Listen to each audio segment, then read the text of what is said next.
Well, it's been a while since I've done an episode of Taking Toys Too Seriously, but we are here once again, and this was a very interesting episode that I didn't even plan on doing. I didn't even plan on doing this episode, but I filmed a review of this AliExpress bootleg 3 3/4 inch ARF Trooper, a figure that I am very impressed with, and during that video I just started going on this tangent, and I decided that it needed to be its own video. So, this video will be separated into 3 parts that will all be visually identified by a little area right here where it'll say what part we're on. My Taking Toys Too Seriously series has always been more of an auditory series, not super visual. So if you want to click off, do another thing on another tab, or have this as background noise, you're more than welcome. There isn't really going to be much to look at in this video except for the visual examples that I have in front of me. So, this video will be separated into 3 different sections. Part 1, the state of Star Wars toys today. Part 2, what Hasbro needs to do to improve.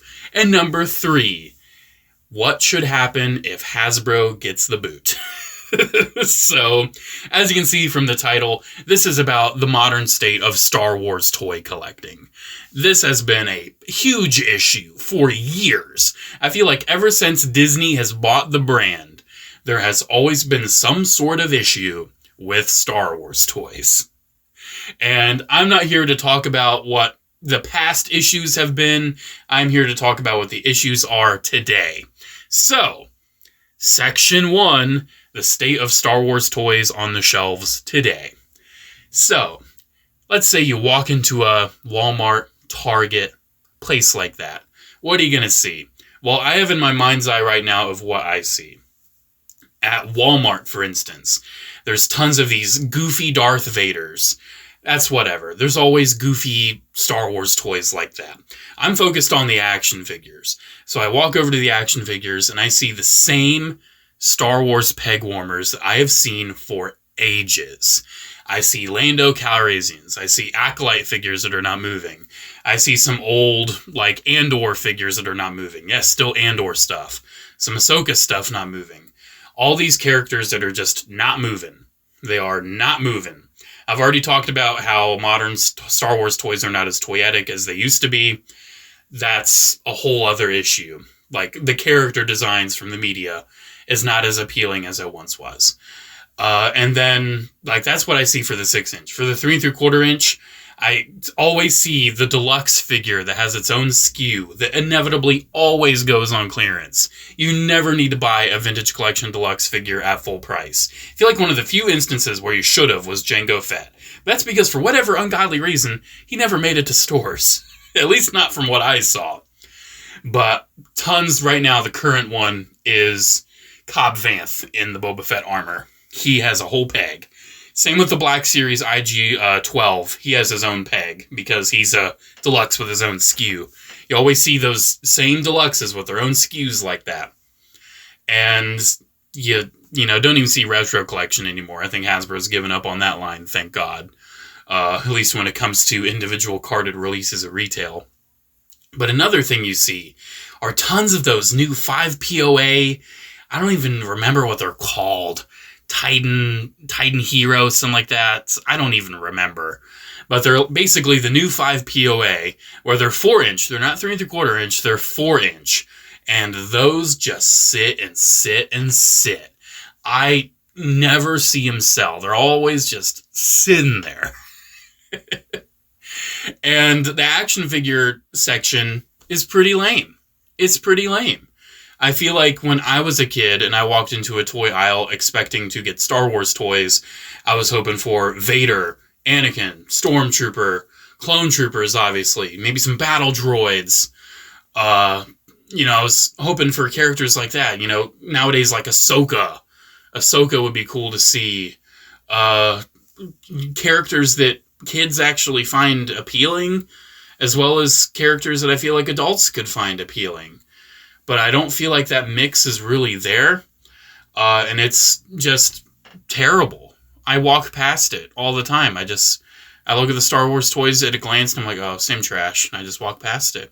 However, if you look down, you see this package with this nice little shiny silver bit on it. And you're like, oh, what's this? You pick it up and it's a vehicle, Micro Galaxy Squadron. And you get all these tiny little figures and the vehicle looks really nice. And you're like, dang, this is sick. That is awesome. And then you look at who made it. It's not Hasbro. It's Jazzwares. It's a company that hasn't really made Star Wars toys before that. Jazzwares is out here making the coolest Star Wars toys that you see in the aisle. It's wild. I've got a couple here. I've got a couple of the blind box ones. I got super lucky with Series 7. I wanted Dirge and I wanted Rex, and I got both of those. I got super freaking lucky. And it's so cool. There's so many options. There's big boxes. There's smaller boxes for the smaller vehicles. And they are delving so deep into the saga. Like, they're starting to do. They've done, like, all of Red Squadron from A New Hope and a big multi-pack on their website. They're working on the pod racers. It's crazy how much this line has already expanded. And I feel like it's selling really well. So I walk into the toy aisle and that's what I see. I don't see what I feel like myself or a child or anything like that would be looking for. However, as you can see, dead in the center there, I've got a Lego set. I've got a part of the Clone Trooper vs. Battle Droid Battle Pack. And I feel like Lego Star Wars in its current state knows what kids want. They have Vader available. They have Stormtroopers available. They have Anakin's, Clone Troopers, Battle Droids, Boba Fett's, Captain Rex's. They have it all readily available. All you do is walk down the aisle. You can pick up a Captain Rex microfighter. Boom, there it is. It's yours. Now, Hasbro has recently re-released a Vintage Collection Captain Rex, but with how Hasbro figures work, it sells, it's gone. The only figures with their own unique SKUs are these deluxe figures that just sit there because they're from media that came out like 3-4 years ago, and people are already over it. You know? Those legacy characters that people always love and always want, they're not available like that. That's why back when I told myself I wasn't going to talk about the good old days too much. But Hasbro had a sense of that, and they had a whole line called Saga Legends back in the day, where it was Vader's, Anakin's, Stormtroopers, clones. Like, Saga Legends, the whole point of that line was to keep those popular characters always on the shelf. Look at Toy Story toys. You look at the Toy Story section, there's always going to be a Buzz, always going to be a Woody. You look down the Transformers, you're always at least going to see some iteration of Optimus and Bumblebee. You look at the superhero toys, you're always going to find some iteration of Iron Man or Spider-Man. They may not be the highest quality or the best versions, but I feel like Marvel Legends is always putting out those characters. You always see the main characters. Sonic toys, you always find Sonic. Mario toys, you can always find Mario. Star Wars toys, I look at the action figures, I'm like, where's Darth Vader? You know, where's Vader? Where's Anakin? Where's Rex? You know, I feel like these characters need to always be there. And that's where I want to go into part 2. What does Hasbro need to do to make this better? Hasbro, this is absolutely free advice that will save your brand. Please listen to me. So, let's look at the current toy lines and see what needs to be cut, what needs to be changed. So, Black Series. Black Series is, I feel like, overproduced in some ways and not produced enough in other ways. Like, looking back, the wave that had Commander Bly and Zori Bliss. Zori Bliss is literally worthless. You can buy that figure for $5. But Commander Bly is still like retail price. That's still a readily available figure at retail price. For whatever reason, that wave has just always kind of stuck around for whatever reason. You know, I feel like they struggle to predict what characters are going to be successful or not, and they overproduce some and underproduce others. Look at Lando Calrissian. Lando has been the worst and most notorious peg warmer for Star Wars toys for the past, 3 years, since COVID. I feel like 3-4 different versions of Lando have just been available. They need to have better prediction of what characters are going to be popular for the main Black Series. Keep Black Series. Black Series is popular. Black Series is cool. You know, they have exclusives. They have a wide variety. I feel like they just struggle with producing the right stuff.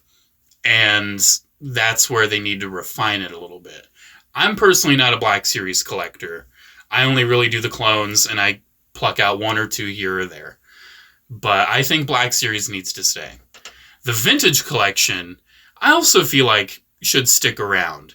But I feel like, again, it's almost the opposite problem, where I feel like there's too much of an oversaturation of Black Series. I feel like there's not enough of vintage collection I see in stores. Like, I don't see a lot of TVC. Whenever I do see TVC, it actually usually sells pretty well. I feel like TVC, at least in my area, sells better than Black Series because it's cheaper. And at this point, the parts count, the articulation, the paint quality, it is just as good as Black Series, just smaller. You know, they're just smaller. You know? I do feel like the price is a little too high still. I think $18 USD is just itching it a little too high up there for my comfort. I think they need to find a way to bring it down to 15, if that means lowering the production or like minimizing the amount of figures in a wave. I think you got to do what you got to do, but I think the whole crazy COVID inflation thing isn't much of an excuse nowadays. Companies need to start bringing it down a little bit, man. They need to start bringing it down. And I think at $15 a pop, vintage collection figures can still be very successful. That 5 POA line, that white package stuff, that needs to go. Just get rid of it. Doesn't sell, isn't doing good. Hasbro needs to stop with this experimentation. They just need to cut it out. Trash. Get rid of it. What I think they need to replace it with is a toy line that is entirely focused on armies of the galaxy. Because look back at that whole... They did it a while ago. It was the basically Green Army Men, but Star Wars. That was kind of like their chance to do this, where they had, you know, these little unarticulated figures, unpainted, of all these Star Wars armies. That's lame. That didn't sell well. Kids don't want Green Army Men anymore. They're cool, but kids don't want them. What they want are massable armies, these good ways to get quality armies, because that's how Lego's making their money. Lego is making their money by making these armies available with battle packs, with these cheaper releases, with these larger releases, with a vehicle and a good chunk of troops. I'm using the ATTE with Cody as the example there. I feel like Lego understands what kids want. And I think Hasbro needs to model themselves after Lego a little bit more. And they could just imagine like Star Wars armies, something like that. And you can just buy like 4 clone troopers for like $30, something like that. I don't think they need to be the most articulated things. I think you could kind of reel it back to the articulation of damn near 20 years ago, like Revenge of the Sith style, you know, swivel hips, you know, basic hinge swivels, maybe even cut out certain joints like ankles, things like that we don't really need, waists we don't really need, like cut out some of the excessive stuff. Basically make them as articulated as the Marvel 4-inch figures. The Star Wars 4-inch figures aren't that articulated, but the Marvel ones are. Makes no sense to me.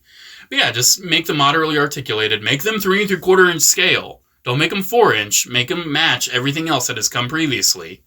And make them at a decent, affordable price. And I think you're out here making money.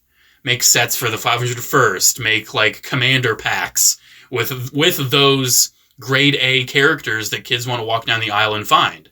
Imperial Commander Pack, like Vader and 2 Stormtroopers. Clone Commander Pack, Captain Rex and 2 501sts. Battle Droid Commander Pack, Grievous and 2 B1s. You know, something like that.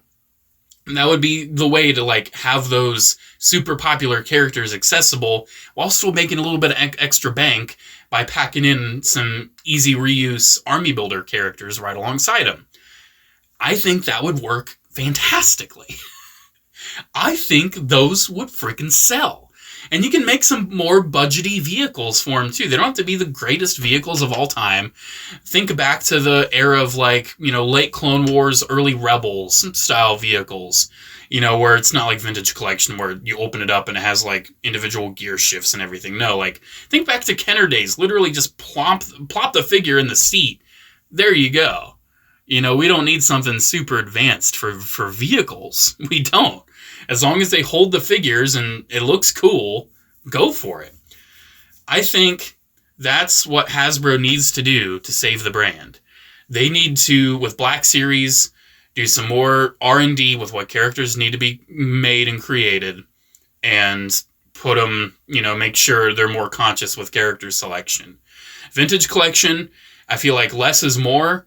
They need to perhaps limit the amount of figures they make, but reduce all the repacks and everything, and, you know, make them back to $15. Try to lower that price down just a few bucks. I know you can do it, Hasbro. It'll save you in the long run from having to clearance all this shit down. And I think that would probably save TVC. For some characters, like, say, the Skeleton Crew, the more boring characters that I feel like aren't really going to be as appealing on the shelf, just make them fan channel. Make them exclusive to online retailers. Make them, if those are figures for the fans, not for the kids, make them for the fans. You know, like the Skeleton Crew wave just could have been like fan channel exclusive, honestly. No one would have complained. Not a single person would have complained. At least I don't think so. I feel like that's what needs to happen with those pre-existing lines. The Epic Hero series, whatever it's called, I don't even care to remember. Get rid of it. Trash. Gone. Replace it with the Galactic Armies line. Because that, dude, you could literally just repaint the same toys over and over and over and over and over and over and over again, and you would make bank. How many repaints can you do of battle droids? Even battle droids, you can do tons. Stormtroopers, you can do tons. Rebels, I think you could probably still do a decent amount of repaints, especially for like pilots and everything. But clones, that's printing money there, buddy. That is printing money. You could literally just like, oh, new Galactic Armies, new color of clones. New Galactic Armies, new color of clones. New color of clone, new color of clone. More clone, more clone. And kids and collectors would eat them up. They would eat them up. But we all know Hasbro is not going to do that. This terrible trajectory is continuing, and there is very little to save with Hasbro Star Wars nowadays. I think that's what needs to happen for the brand to survive. Because right now it's struggling. We have all seen the numbers. Star Wars does not make money anymore. Not in the toy aisle. It does not make money. At least not for Hasbro. For Lego, I'm sure it does still. I'm sure it's one of the biggest money makers. Because Lego knows what they're doing. And for Jazzwares, I can imagine they're probably doing some pretty good numbers too. But Hasbro's out here struggling. They have made some pretty big changes to their corporate structure. They want to focus less on toys and more on video games. They want to move away from funding their own movies, even though they've made some incredible movies recently. You know me, Transformers is my number one thing now. Star Wars will always have a special place in my heart. But TFs are my number one. Transformers 1 was incredible, but the movie didn't make a lot of money because they had no idea how to market it.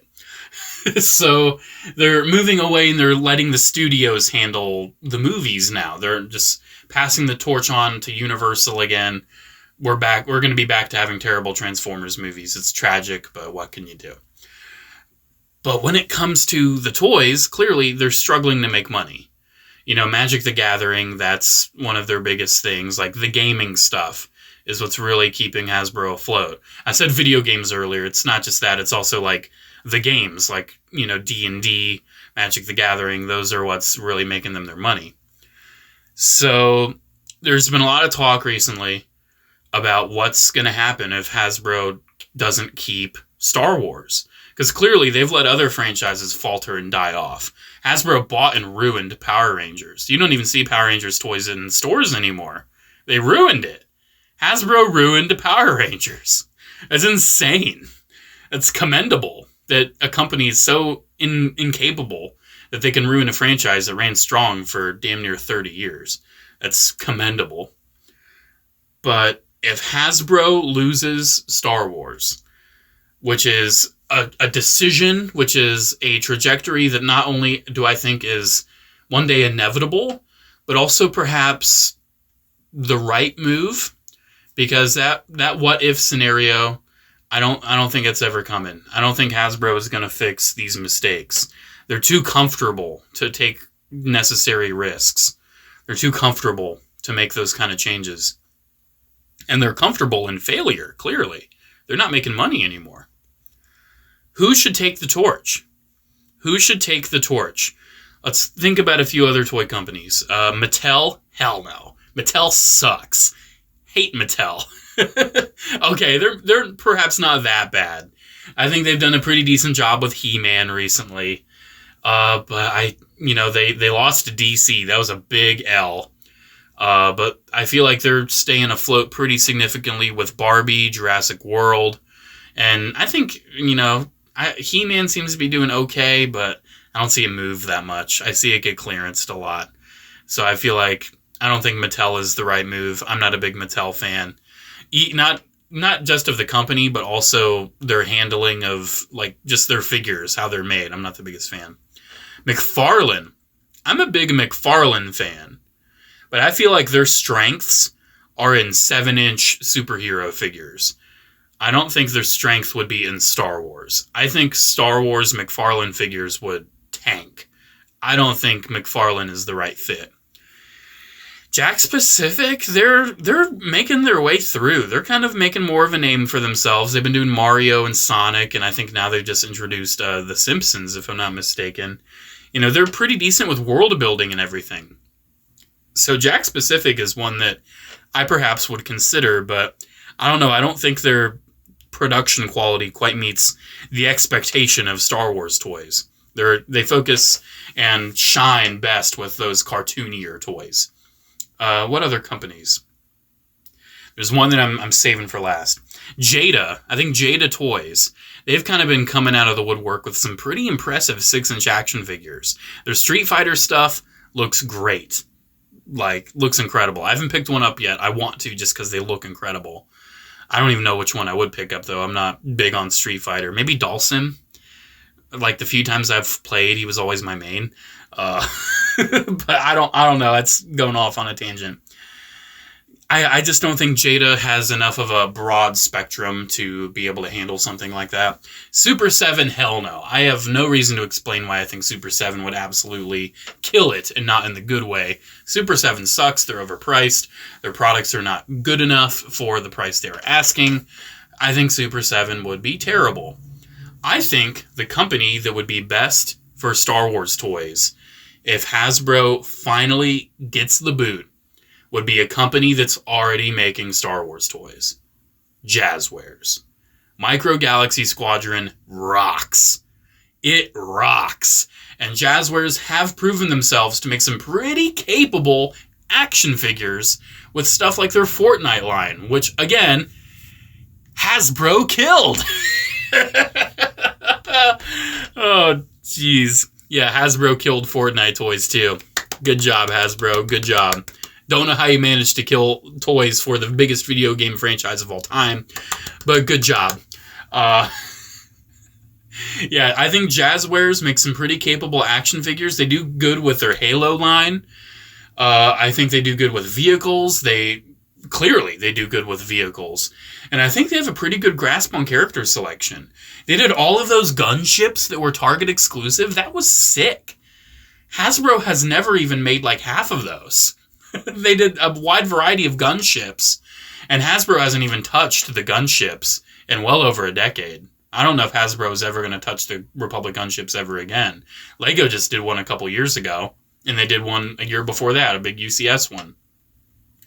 I feel like Jazzwares is kind of following in those similar footsteps of Lego, where I see a lot of the iconic vehicles still available on store shelves, like AT-ATs, ATTEs, X-Wings, things like that. I feel like I'm always seeing something visually iconic from the Micro Galaxy Squadron on toy shelves. And I feel like a lot of it's pretty widely available, too. Because a lot of the items have individual SKUs, and if they don't, I feel like they're stocked well enough. And I think it sells pretty well, too.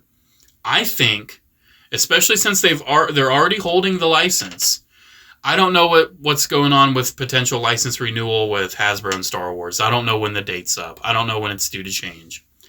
But I think, ultimately, Jazzwares could be capable of continuing Black Series, of continuing vintage collection and making a line successful like, you know, Galactic Armies, something like that.